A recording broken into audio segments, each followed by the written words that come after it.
You know the name Google, right? Of course you do. We use it as a verb every single day.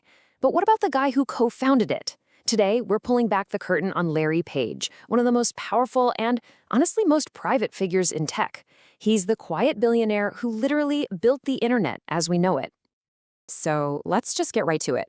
When you're the brain behind a company that's so deeply woven into our lives, what does that mean for your bank account? Just how rich are we talking? Well, the number is kind of staggering. There's your answer. As of early November 2025, according to Forbes' real-time tracker, he is the fifth richest person on the face of the earth. Not a bad outcome for what started as a PhD project that, got a little out of hand. Okay, so let's really dig into what it means to be in that super elite club. We're not just talking about being wealthy. This is a level of financial firepower that can genuinely shape entire industries and really influence where the future is headed. Now, here's what's so fascinating about Page's wealth. A lot of billionaires spread their money around, real estate, art, 100 different companies. Not Page. His fortune is almost entirely powered by one single massive engine, the company he started in a garage.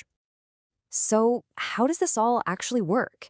Let's pop the hood and see exactly how this incredible fortune is structured inside of Alphabet, which, as you know, is the parent company of Google. Wow, okay, this chart really says it all, doesn't it? That giant slice, basically the whole thing, that's his stock in Alphabet. And that tiny, tiny little sliver over there? Yeah, that's pretty much everything else. His financial fate is completely tied to the company's success. You might hear 6% and think, that's it? But you have to remember, we're talking about a company worth over $2 trillion. So that little 6% stake translates to more than 389 million individual shares. It's just a mind-boggling number. And this isn't just paper wealth, some abstract number on a screen. This ownership generates cold, hard cash. In 2025 alone, just from Alphabet's very first dividend payments, Page took home over $600 million. That's not his net worth going up, that's cash hitting his bank account. But here's where the story gets really, really interesting. Because having a ton of money is one thing. Having control, well, that's something else entirely.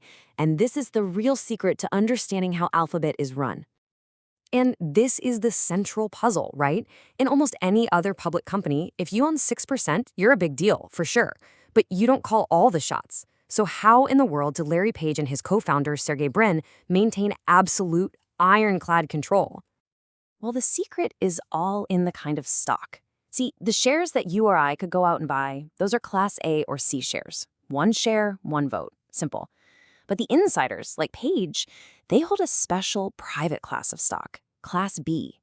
And these shares come with super voting power. It's a system where not all votes are created equal, not even close. And this chart just lays out the incredible result of that system. Look at that. On the left, that little bar, that's his economic ownership, his 6%. But that huge bar on the right, that's the voting power he and Brin control together, a 51% majority. The whole system was basically designed to make sure the founders stay in charge, period. So let's just break that down one more time because this is the whole game. He and Brin share that 51% voting control. He's cashed out over $11 billion worth of his regular stock since they went public.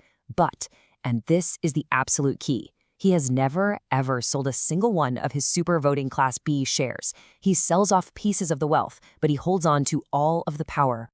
All right, so what do you actually do when you have that much money and that much control over one of the most important companies on the planet? Let's take a quick look at where all that money and that vision actually goes. A lot of his investments sound like they're pulled straight from a sci-fi movie. Seriously, we're talking about companies trying to mine asteroids in space, multiple different companies trying to build flying cars. And yeah, he was even an early backer of Tesla. These aren't safe bets. These are huge, world-changing swings for the fences. But at the same time, he's definitely enjoying the perks that come with that kind of wealth. I mean, we're talking a massive 193-foot super yacht, his own private islands out in Fiji, and these sprawling, super eco-friendly homes back in Palo Alto.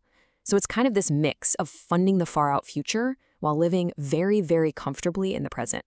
And all of this, it brings us to one final, really important question. This setup, where just two founders have total majority control over a company that basically shapes how billions of us get our information, it's pretty much unprecedented. It leaves you with this powerful thought. What does that kind of concentrated power actually mean for the future and for all of us?